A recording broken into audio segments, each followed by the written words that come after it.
다음이라고 해주시면 제가 넘기겠습니다. 네, 항상 함께하는 주님이란 제목으로 오늘 함께 은혜 나누도록 하겠습니다. 다음요.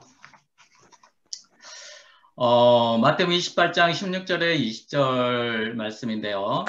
열한 제자가 갈릴리 가서 예수께서 지시한 산에 이르러 예수께 배웠고 경배하나 아직도 의심하는 사람이 있더라. 예수께서 나와 말씀에 이르시되 하늘과 땅의 모든 권세를 내게 주셨으니 그러므로 너희는 가서 모든 민족을 제자로 삼아 아버지와 아들과 성령의 이름으로 세례를 베풀고 내가 너희에게 분부한 모든 것을 가르쳐 지키게 하라. 볼지어다 내가 세상 끝날까지 너희와 항상 함께 있으리라 하시니라. 이 말씀은요, 예수님이 제자들에게 주신 말씀입니다. 그렇다면 지금 저와 여러분들이 예수 그리스도를 주인으로 믿고 시인하고 입으로 영접한 하나님의 자녀가 된 저와 여러분들이 바로 제자라는 것입니다. 그래서 저희들과 항상 함께 하셨다는 말씀을 저희들이 받으면서 은혜 나누도록 하겠습니다. 다음에요. 먼저 제 소개를 잠깐 하겠습니다. 저희 고모가 먼저 예수를 믿으시고 저희 가정을 위해서 30년 동안 중보기도를 하셨더라고요. 그래서 저희 할머니, 또 아버지, 어머니, 또 저희 오형제 다 구원받게 되고 저는 초등학교 2학년 때부터 교회를 다니기 시작했습니다. 1999년에 하나님의 주권과 강권 속에 제 인생이 하나님 앞에 부르심을 받는 시간이 됩니다. 일본에 가게 된 계기가 가정의 아픔을 안고 너무 힘들어서 일본에 이제 가게 됐거든요. 그래서 일본에 간 게 어떤 뭐 유학 비자로 가고 또 이렇게 회사에 주재원으로 간 게 아니라 저는 너무 힘들어서 일본에 가게 됐습니다. 이제 일본에 가서 하나님 왜 나에게 이런 아픔을 줍니까? 도대체 제가 하나님을 위해서 또 헌신하고 봉사하고 충성하고 여름만 되면 성경학교를 해야 돼서 교사가 부족한 개척교회다 보니까 성경학교를 하기 위해서 또 회사를 그만두고 이직하고 정말 또 자녀들에게 줬던 형제들이나 또 친척들이 그때는 뭐 돌 100일 하면 반지 뭐 한돈 반돈 이렇게 해주지 않습니까? 그래서 교회에 필요한 건축하고 또 교회 봉고차 사고 거기에 이렇게 아낌없이 다 드리고 정말 나름대로 열심히 살았는데 저에게 왜 이런 아픔을 줍니까? 너무 힘든 상태였었어요. 그런데 제가 금요 철야 예배를 일본에서 이제 가게 되고 그때 하나님이 저를 만나 주셨습니다. 1부 예배 마치고 2부 소등을 하고 각자 기도하는 그 시간에 저도 교회 맨 뒤에 앉아가지고 하나님 앞에 기도하는 그 시간에 하나님하고 그 다음 말을 이을 수가 없었어요. 너무 서러움과 원망과 고통과 아픔 때문에 너무 힘든 시간이었습니다. 그래서 얼마나 그냥 눈물이 나고 그래서 펑펑 울고 있었는데 저도 이렇게 울고 있는 그 시간에 예수님이 형상의 모습으로 저에게 다가오셔가지고 꼭 안아주시면서 하시는 말씀이 사랑하는 아들 춘기야 왜 이제 왔냐 네가 아파하고 힘들어하고 고통 가운데 있는 그 시간에 내가 너와 함께 있었단다 라고 이렇게 안아주시는데요. 그 안아주시는 그 사랑이 얼마나 따뜻한지 저는 지금도 기억하며 평생 잊을 수가 없습니다. 그래서 제가 신앙생활을 다시 회복하고 2001년 38살 때 순복음교회 동경 순복음교회를 입학하게 됩니다. 그래서 한국에서는 장로교를 다녔었는데 일본에 가서 순복음 신학을 하게 됐고요. 2년을 하고 알테스 우리 덕평에 있는 알테스 3학년 편입하게 되고 2010년 졸업을 하게 됩니다. 제가 일본에 있을 때 버릇이 생겼어요. 제가 이렇게 하늘을 보면서 비행기가 날아가는 것을 볼 때마다 너무 가슴이 뛰는 거예요. 하늘에 뒤에 흰 연기를 내면서 날아가는 그 비행기를 보면 저 비행기가 어느 곳에서 지금 이륙해서 어느 곳으로 가는지 목적지는 알 수 없지만 저 비행기를 타고 가면 제가 어디든지 갈 수 있는 그런 시간이 되겠구나. 다음 넘겨주셔도 될 것 같습니다. 그래서 일본에서 이렇게 이제 생활하는 그 시간이었었는데요. 비행기에 대한 꿈을 갖게 됐어요. 그래서 다음에요. 다음 넘겨주시면, 네, 이렇게 이제 다시 이제 우리 종신학부 3학년부터 연금까지 졸업을 하고요. 다음 이제 미국 이게 캠프가 일본에서 시간만 나면 하늘을 보면서 기도했던 그 기도의 응답이라서 제가 이렇게 적어 놓은 겁니다. 그래서 일본에 있으면서 하늘을 보면서 비행기를 보면서 하나님 저 비행기를 타고서 전 세계 다니면서 이렇게 마음껏 날아다닐 수도 있고 또 복음 전하는 그 일을 할 수 있도록 나에게 은혜 주시면 좋겠습니다. 넋두리처럼 했던 고백이었거든요. 그래서 졸업과 동시에 미국에 이제 캠프가 있어가지고 함께 LA로 가서 달라스로 가서 오클라호마 또 하와이 이런 캠프를 하면서 비행기를 탔던 시간이 너무나도 많이 하나님은 일본에서 넋두리처럼 힘든 시간에 기도했던 그 기도의 응답으로 비행기를 원 없이 타게 해주셨어요. 여기에는 우리 양민식 목사님도 함께 동행했고요. 세 번째 사진에 보면은 이런 말씀 드려서 좀 신뢰가 될지 모르겠지만 우리 양민식 목사님 며느리가 지금 여기 있습니다. 세 번째 사진 여자분이 있으시죠? 네. 그때는 미국에 유학하고 있었었는데 그 후로 지금 며느리가 되어 있으셨다고 하시더라고요. 다음에요. 그래서 목사 안수를 받게 되고요. 2011년 강선호에서 48살에 목사 안수를 받습니다. 다음에요. 그러면서 이제 저는 오직 일본 복음화에 마음을 두고 있었기 때문에 그때 우리 유 목사님께서 평생 마스터 플랜, 평생 기도 제목을 가지고 전도 도표를 그려봐라 해가지고 지금 여기 해놓은 게 2011년도에 제가 이렇게 기도 제목을 작성했다는 것을 한번 보려고 합니다. 다음에요. 나의 평생 기도 제목은요, 내가 붙잡은 말씀, 저는 항상 좀 연약하고 좀 강인한 부분이 없기 때문에 여호수아 1장 9절, 강하고 담대하라, 내가 너와 함께함이라. 이사야 41장, 두려워하고 놀라지 말라, 내가 너와 항상 함께 있으리라. 또 이사야 43장 1절 8절, 내가 물 가운데도 불 가운데도 지나갈 때 너를 함께 할 것이다. 일본 복음화의 말씀은요, 로마 10장 13절 15절. 누구든지 주의 이름을 부르는 자는 구원을 받는데 전하는 자가 없기 때문에 복음 전하는 발걸음이 복되다. 그 말씀으로 잡게 되어졌고요.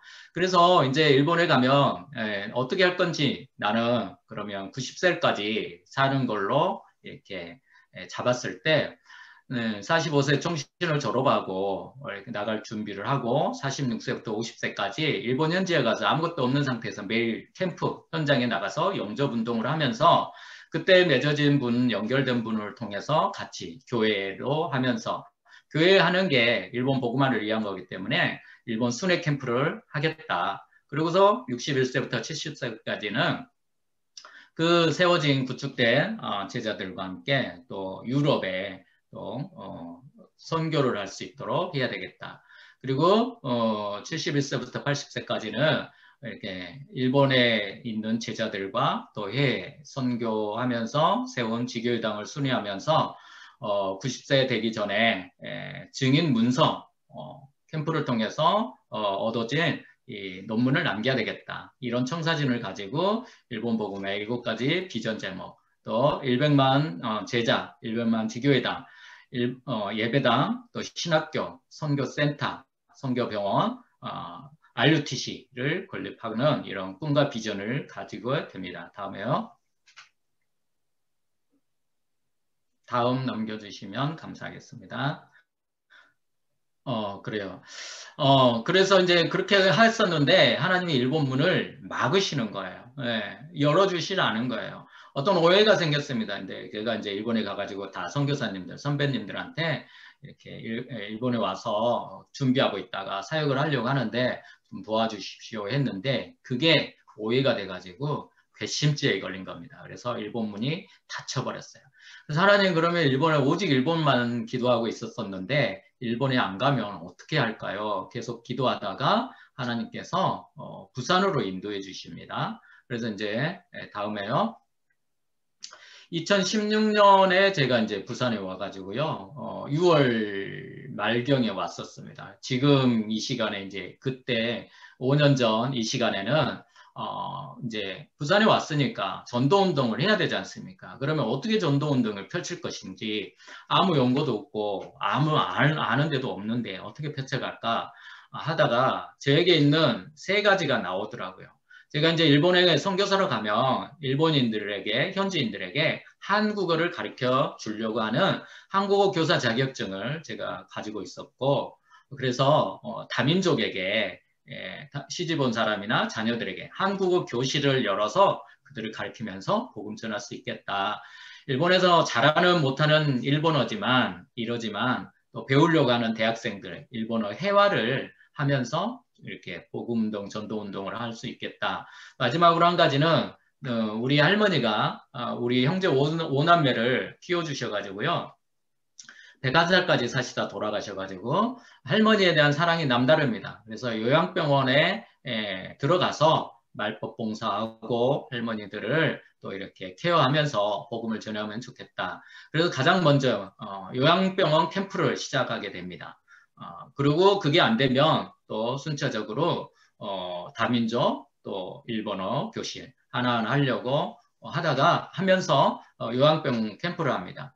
이렇게 한 3개월 이렇게 캠프를 하는 중에 하나님께서 이렇게 문을 열어주셨어요.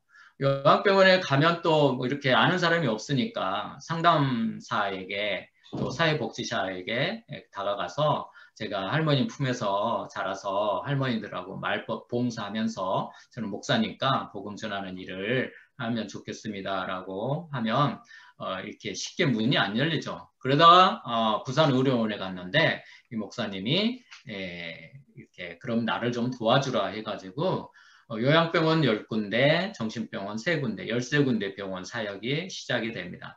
일요일 날은요, 주일 날은 저도 이제 용도 임만을 가서 일부 예배 드리고 오후 2시에 연제나라 요양병원 가서 예배를 인도해 드리고 지금은 연제번역의 장성도 목사님이 그 일을 하고 계시고 월요일 날, 화요일 날, 수요일 날, 다음이요.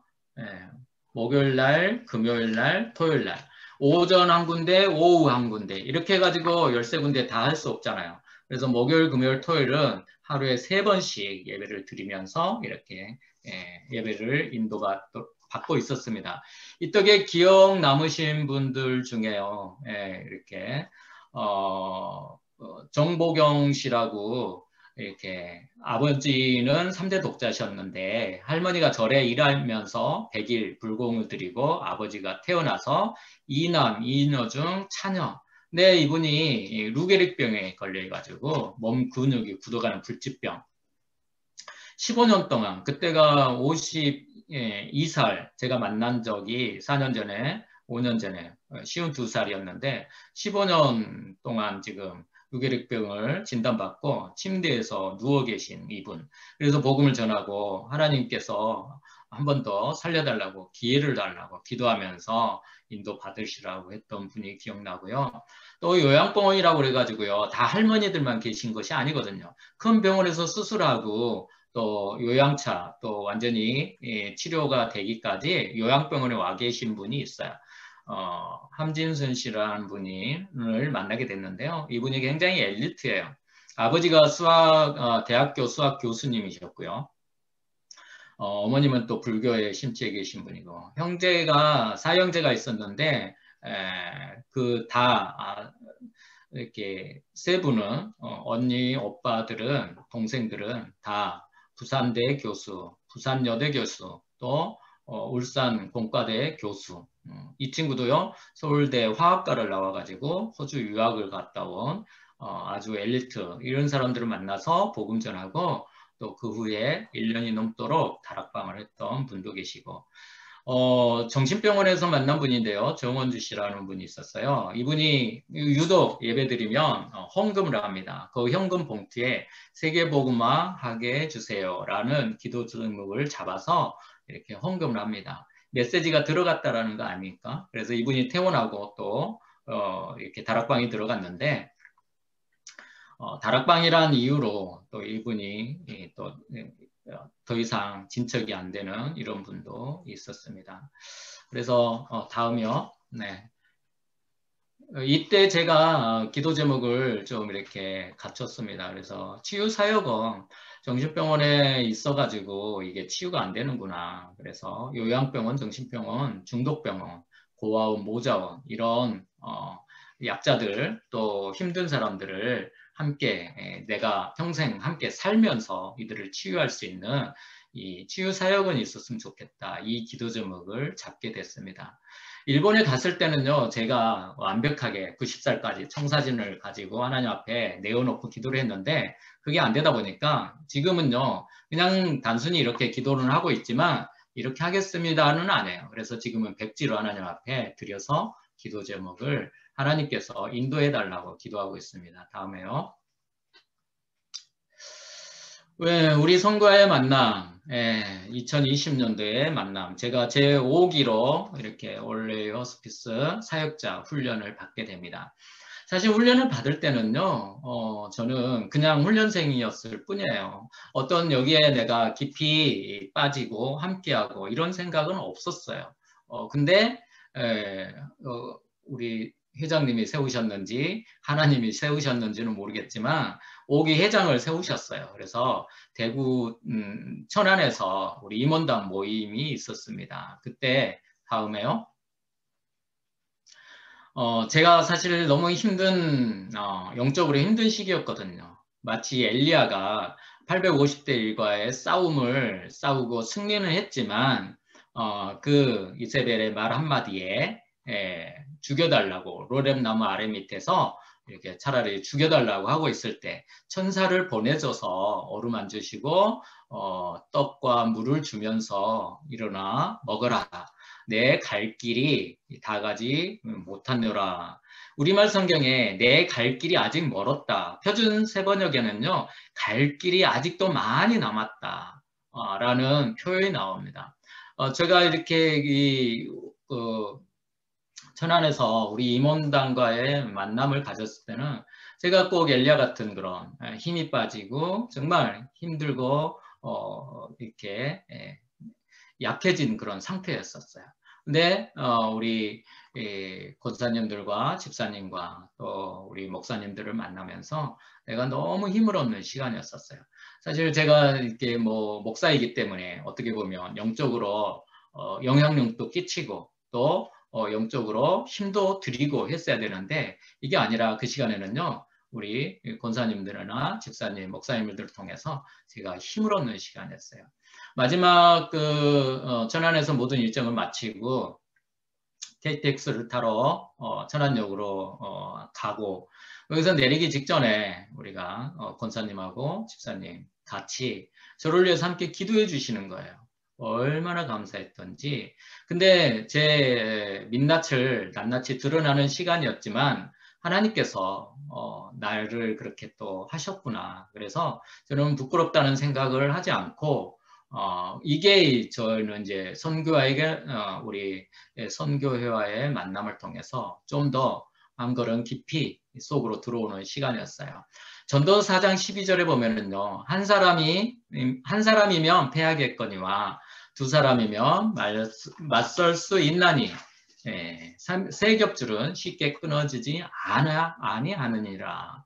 나와 하나님 관계에 힘을 얻고 또 내 이웃과의 관계에서 힘을 주는 저와 여러분들이 이런 사역을 했으면 좋겠습니다. 다음이요. 다윗의 인생을 잠깐 보려고 하는데요. 다윗이 만나는 모든 사람들에게 치유를 했던 그런 거를 좀 보려고 합니다. 다음에요. 다윗은요, 사랑스러운 자라는 뜻인데요. 내가 이세 아들을 다윗을 만나니 내 마음에 합한 사람이라. 내 뜻을 다 이루게 하리라. 왜 하나님께서 다윗에게 이런 마음을 주시고 말씀을 하셨는지에 대해서 한번 보도록 하려고 합니다.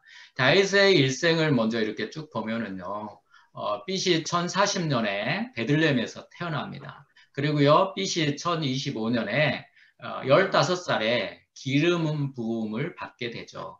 그리고 블레셋 거인 골리앗을 죽이는 나이가 20살, BC 1020년에 골리앗을 죽이게 되고요. 여기에는 이제 문제가 되는 거죠. 이래 사울의 어떤 그 질투로 인해서 사울을 피해 도피 생활을 20살 때부터 30살까지, BC 1020년부터 1010년까지 이 생활을 계속하게 되어지는 거죠. 먼저는요, 이게 다윗의 이렇게 아버지 신부름으로 형한테 떡을 갖다 주고 또 제사장에게 치즈를 갖다 주라고 했을 때 그 큰형 엘리압이 화를 내는 그런 그 말씀이 나오죠. 근데요, 사무엘이 이새의 집에 가서 기름을 부으라 했을 때 그 집에 형을, 그러니까 사무엘상 16장 6절에 보니까 사무엘이 엘리압을 보고 마음에 이르기를 여호와의 기름 부으실 자가 과연 주님 앞에 있도다.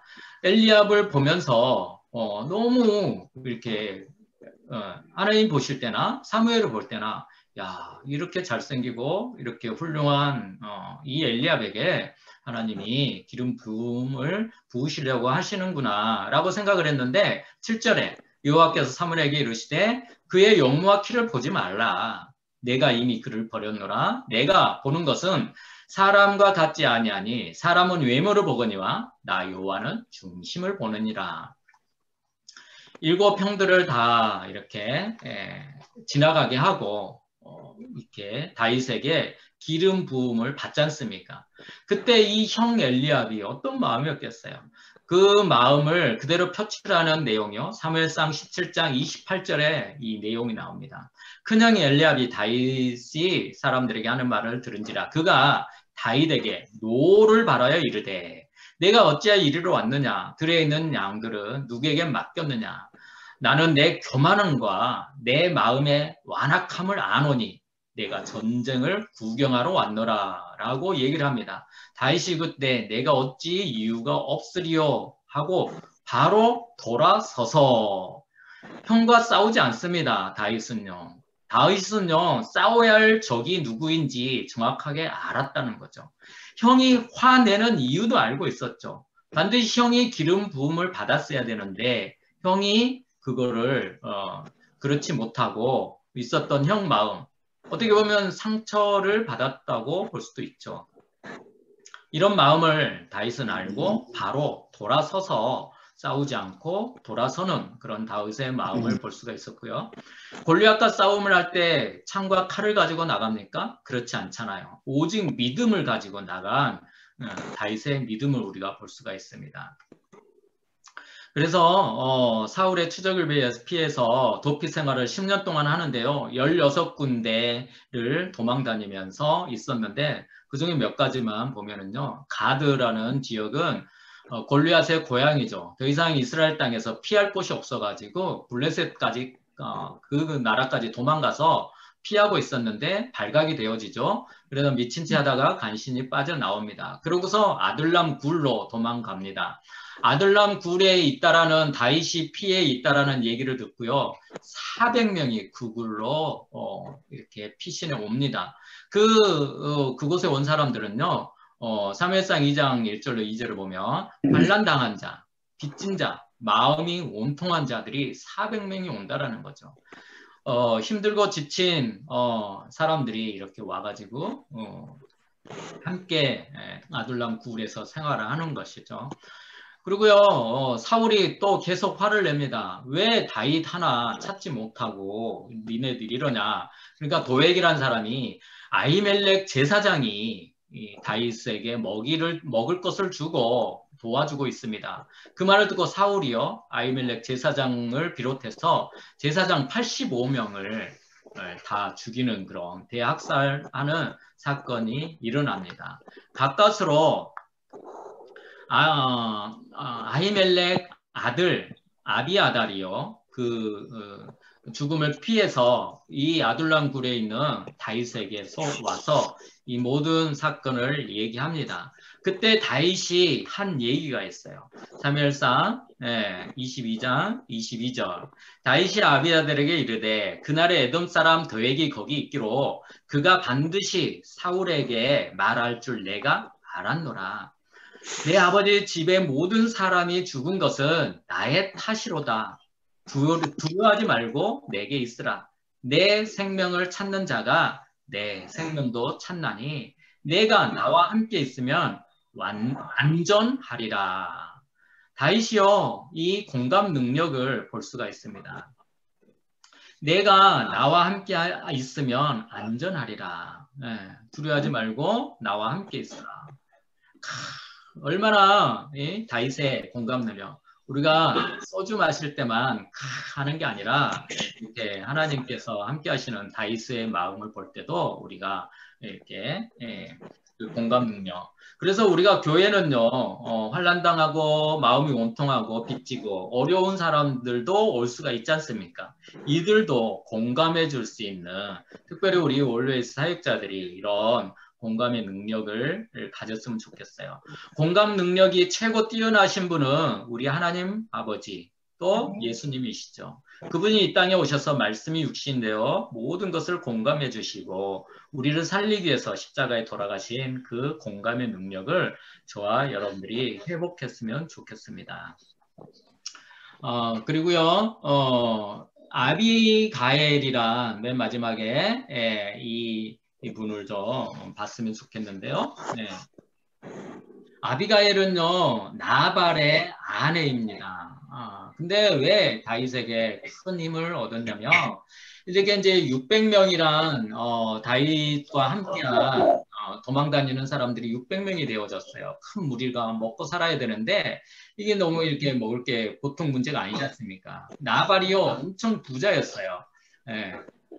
그래서 양이 3,000마리, 염소가 1,000마리 기르고 있는 욕심 많은 부자였죠. 마치 우리 놀부처럼 부자였어요. 그래서 내가 이렇게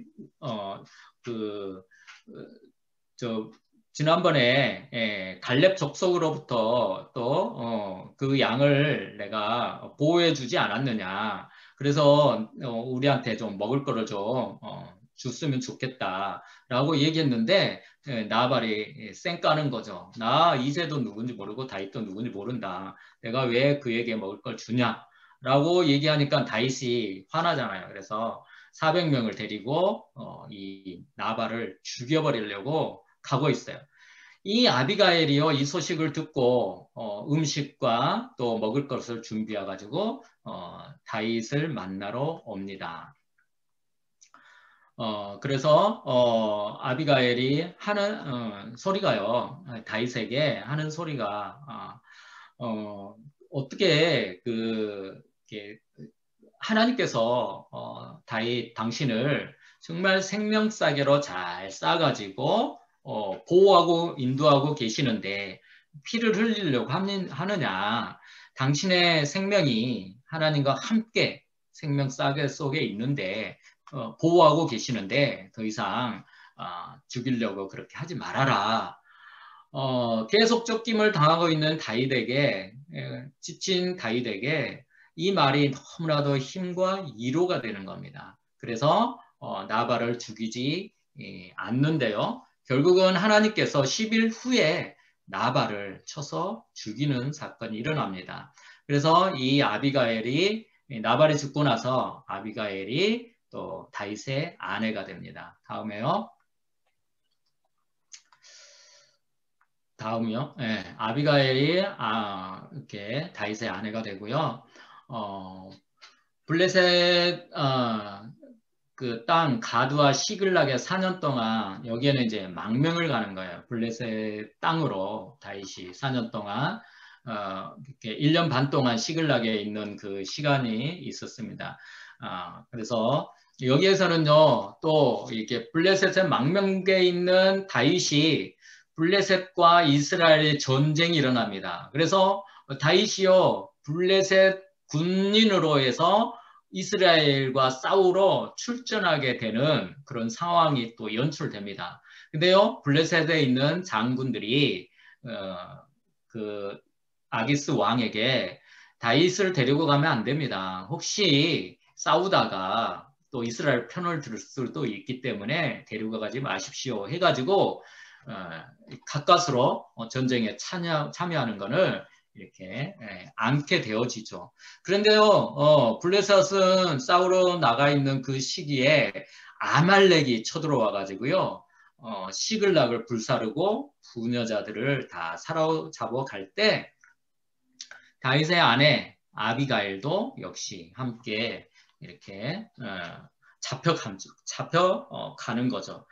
하나님 앞에 다윗의 잘못함을 뉘우치고 기도해 가지고요, 다시 그 아멜렉을 쳐 부시고 다시 다 뺏어오는 그런 사건. 그래서 30세가 되는 그 시간에 나이에 유다 왕이 되고요. 또 35세에 통일 이스라엘 왕이 됩니다. 전 5년 내. 그리고 이제 이렇게 좀 평안한 이렇게 정치를 하게 되죠. 49살에 우리아의 아내 밧세바를 취하는 그런 사건이 나옵니다. BC 991년에. 그래서 49살 한동안 평탄할 때 우리의 삶에 역경이 있을 때는 하나님을 바라보고 의지하고 하나님께 매달리지만 우리의 삶이 평안한 그 시간에는 이런 잘못된 죄를 범죄할 수도 있기 때문에 우리는 항상 하나님 앞에 우리의 연약함을 내어놓고 또 이런 실수를 범하지 않게 해달라고 항상 우리가 기도를 해야 되겠죠. 이 밧세바를 범죄한 그 일로 인해서 사무엘하 11장 1절부터 10절 12절의 말씀에 칼이 내 집에 영원히 떠나지 아니하고 또 내 집에 재앙이 일어나고 내 보는 앞에서 사람들이 내 아내들과 더불어 백주에 동침하리라. 이런 죄의 결과를 어마어마한 일을 이렇게 선지자를 통해서 받게 되어지죠. 그로 인해서 이제 61살에 아들 압살롬의 반란을 해서 도망가게 되어지고 다시 돌아와서 67살에 인구조사. 이거는 하나님이 세우신 왕국을 하나님의 뜻대로 해야 되는데 그렇지 않냐고 자기 힘으로 하겠다라는 그런 실수를 범하게 되고요. 결국은 70살에 다윗이 죽게 됩니다. 다음에요. 네, 그래서 우리가 이제 결론으로요, 우리가 사역자들이 치유를 어떻게 해야 될 것인지 긍휼이란 단어를 좀 보면서 보도록 하겠습니다. 다음에요. 긍휼이란 단어는요, 성경 125절에 300번 이상 이렇게 나오는 단어입니다. 긍휼은 히브리어로 라하임인데요, 영어로는 컴패션이라고도 합니다. 컴패션은요, 컴과 패션의 합성어인데요, 함께 고통을 느낀다라는 뜻입니다. 즉, 긍휼이란 상대방에 대한 창자가 뒤틀리고 끊어지는 듯한 사랑과 공감을 의미합니다. 그래서 우리가 원래 이 단어는요, 하나님께서 우리 인간들을 향할 때 창조주 하나님께서 피조물의 마음에 깊이 공감하고 계신다라는 의미로 긍휼이라는 단어가 쓰여지고 하는데,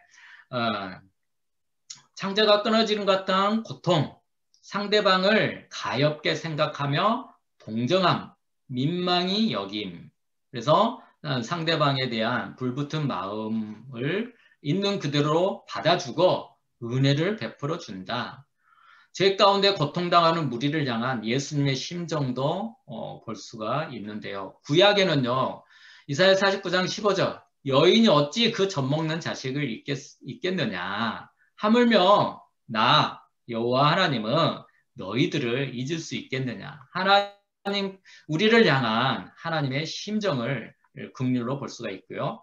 예레미야 31장 20절, 네, 내 창자가 끊어지는 것한 내가 반드시 그를 불쌍히 여기느나.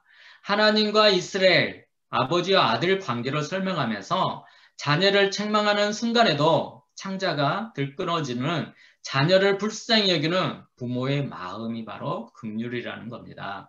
신약에는요, 그 마음이 더욱 구체적으로 나오는데요.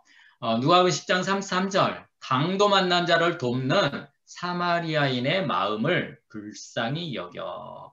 이게 긍휼이란 단어입니다. 제사장도 레인도도 다 지나쳐가는 그거를 보면서 사마리아 사람이 손길을 뻗쳤는데, 사마리아 사람이 이 손길을 뻗치지 않았다라면 이 강도 만난 자는 틀림없이 죽었을 것인데, 이처럼 긍휼한 마음은 생명을 살리는 적극적인 마음이 될 수가 있다라는 거예요.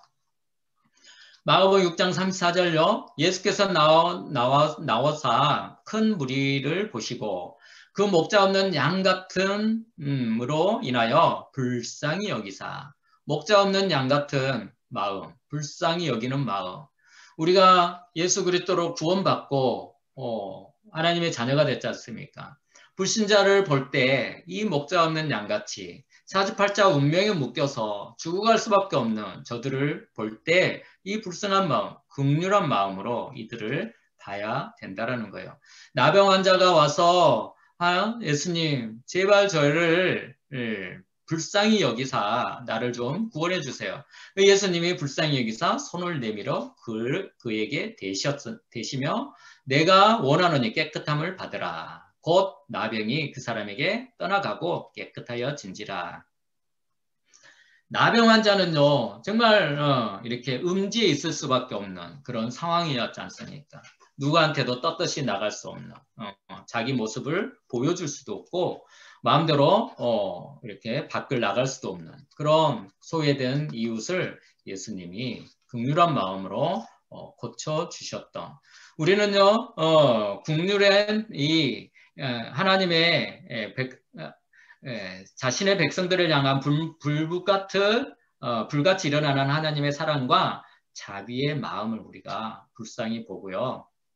이 마음을 하나님께 배워서 이제 내 감정으로 나를 채우는 게 아니라 주위의 이웃들을 보살피면서 이렇게 돌보는 그런 사역을 했으면 좋겠습니다. 마지막으로 제가 모래 위의 발자국이란 시 하나를 이렇게 읽어드리고 마치도록 하겠습니다. 다음요. 우리가 다 아는 시인데요. 한번 제가 읽어보도록 하겠습니다. 어느 날 밤 어떤 사람이 꿈을 꾸었습니다. 주님과 함께 해변을 걷고 있는 꿈이었습니다. 그때 하늘을 스크린 삼아 그의 지나온 삶의 순간들이 영화처럼 펼쳐졌습니다. 한 장면씩 지나갈 때마다 그는 모래 위에 난 두 쌍의 발자국을 보았습니다. 하나는 그의 것, 다른 하나는 주님의 발자국이었습니다. 그는 모래 위에 길게 펼쳐진 발자국을 보다가 어느 순간부터 오직 한 사람의 발자국만 있는 것을 보았습니다. 그때 그가 그의 삶에서 가장 절망적이고 가장 어렵고 슬펐던 순간이었음을 알았습니다. 그는 항의하듯 주님께 물어보았습니다. 주님, 제가 주님을 따르면 항상 저와 함께 하시겠다고 말씀하지 않으셨습니까? 그런데 지금 제가 보니 제 삶의 가장 어려운 시기에 한 쌍의 발자국밖에 없습니다. 제가 주님 가장 필요했던 시기에 주님께서 왜 저를 버리셨는지 모르겠습니다. 주님께서 대답하셨습니다. 나의 소중하고 소중한 아들아, 나는 너를 사랑하기 때문에 너를 떠나지도 버리지도 않았다. 내 시련과 고난의 시절에 한 쌍의 발자국만 보이는 것은 내가 너를 업고 갔기 때문이다. 저도 이 주님의 사랑을요, 일본에 있을 때 너무 힘든 시기에 주님의 사랑을 체험했었습니다. 이 시가 마치 꼭 저를 제 마음을 표현한 그런 시가 아닌가 싶기도 합니다. 혹시 지금 가장 절망적인 순간을 보내고 있습니까? 그렇다면 주님의 등을 느껴보십시오. 주님의 등에 얼굴을 기대십시오. 주님은 당신이 용기와 새 힘을 얻을 때까지 업고 가실 것입니다. 볼지어다 내가 세상 끝날까지 너희와 항상 함께 있으리라. 우리가 행복할 때도 항상 함께 하지만 힘들고 어려운 시기에, 절망적인 시기에, 너무 힘든 시기에도 항상 함께 있겠다고 하신 말씀을 기억하시기 바랍니다. 눈을 들어 우리와 함께 계셨던 그 주님의 은혜와 사랑을 발견하시기 바랍니다. 내 등 뒤에 계시기 때문에 발견하지 못했을 수도 있고요. 너무 지쳐서 힘들어서 발견하지 못했을 수도 있습니다. 내 눈물이 범벅이 되어 발견하지 못했을 수도 있고요. 내 뜻과 주님의 뜻이 달라서 이해하지 못했을 수도 있습니다. 너무 속이 상해서 내 곁에 계시는 주님을 발견하지 못했을 수도 있습니다. 그러나 우리 주님께서는요, 내 속에 계시면서 우리의 인생의 마지막에 이르기까지 예수님은 우리와 늘 항상 함께 계십니다. 사람은요, 떠나기도 하고요, 잊어버리기도 합니다. 그러나 우리 주님은요, 영원히 이 세상에 있는 이 시간과 내세에 이르기까지 영원히 함께 하십니다. 지금 이 시간 우리의 눈을 들어 그 사랑을 발견하는 시간이 됐으면 좋겠습니다. 제가 힘들고 어려울 때 일본에 있는 그 시간에 주님이 나를 회복시키시고 즐겨 불렀던 일본어로 된 찬양, 한국어 찬양인데요. 가사를 일본어로 이렇게 바꿔서 불렀던 찬양이 있습니다. 제가 노래는 잘 하지 못하지만 그때 주님이 나를 안아주시고 치유하셨던 그런 기억을 떠올려서 제가 이 찬양 한 소절만 한번 해보도록 하겠습니다. 주여 아이시마스 고꼬로 쯔끄실 때 아나타노 신지츠나 대신이시때 구다사이 주님 사랑해요.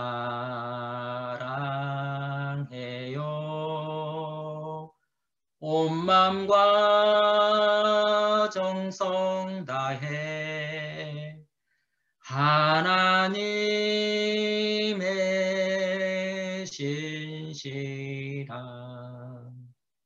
제자 되기 원합니다. 우리 아시는 분은 같이 찬양 한번 해볼까요? 주님 사랑해요.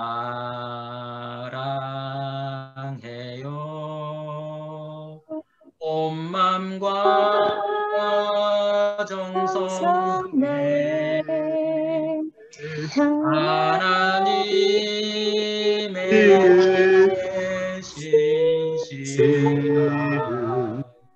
제자 되기 원합니다. 우리 눈 감고 마음으로 고백하겠습니다. 주님 사랑해요.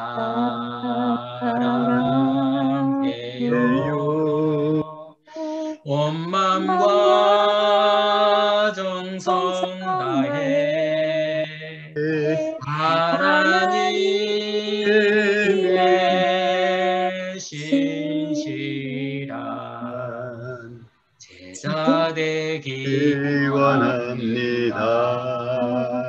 아멘. 이제부터 우리가 해야 될 일이 있습니다. 우리는 하나님의 사랑으로 치유받고 회복받고 하나님의 자녀가 됐습니다. 가난하고 아프고 눈물 흘리고 있는 이들이 안타까워하고 있는 이들이 혹시 주변에 있으면은요 그들과 함께 있어주면 됩니다. 꼭 무엇을 하지 않아도 괜찮습니다. 그냥 함께 있어주는 것만으로 그들에게는 큰 위로와 힘이 됩니다. 제가 너무 힘들고 지치고 부산에 와서 나름대로 열심히 사역했지만 제가 영적으로 힘 빠지고 지쳐 있을 때 올웨이 호스피스 팀과의 만남을 통해서 다시 새 힘을 주셨던 주님처럼 우리에게 누군가에게 다가가면 힘이 되는 사람이 있습니다. 제가 일본에 있을 때 너무 힘든 여정 가운데 있을 때 주님이 저를 찾아오셔서 꼭 안아주시면서 내가 너와 함께 있었다. 왜 인제 왔냐 아들아 하셨던 것처럼 여러분 지금 상황이 절망적인 상황이 있습니까? 너무나도 힘든 상황이 있습니까? 어려움 당한 상황이 있습니까? 가정과 자녀들과 남편과 사업으로 인해서 힘들고 어려운 상황이 있습니까? 주님을 바라보시고 주님 앞에 나아가시기 바랍니다. 그러면은요, 주님이 여러분들을 꼭 안아 주실 줄 믿습니다. 아멘. 기도하겠습니다. 하나님, 하나님의 자녀가 되어서 세계복음화 237 살리고 또 내 인생을 편집하고 설계하면서 디자인하면서 세계복음화 하고 싶은 마음은 원이로되 내가 아직 형편상 여러 가지 문제상 내가 이루지 못하고 있는 우리 한 사람 한 사람에게 새 힘을 허락하여 주옵소서. 아멘. 아픈 자, 환난 당한 자, 빚진 자, 마음이 원통한 자 하나님 위로하여 주시고 치료하여 주옵소서. 우리 병든 가운데, 질병 가운데 있는 연약한 자가 있습니다. 가정과 자녀와 사업과 문제로 힘들어하는 자가 있습니다. 이 시간 성령으로 역사하여 주셔서 치료하여 주옵소서. 이 땅에 사는 시간도 한평생입니다. 건강한 몸과 마음을 가지고 세계복음화는 할 수 있도록 하나님 새 은혜를 허락하여 주옵소서. 저희들에게 먼저 은혜를 주시고 힘을 주신 하나님께 감사를 드립니다. 만나는 모든 사람을 치료하고 그들을 또 회복시키고 살리는 일에 우리 월드 호스피스 사역자들이 먼저 그 일에 쓰임받게 하여 주옵소서. 세상 끝날까지 항상 함께하여 주시는 주님께 감사하며 영광 돌리며 예수 그리스도 이름으로 기도합니다. 아멘. 아멘. 아멘. 최 목사님 너무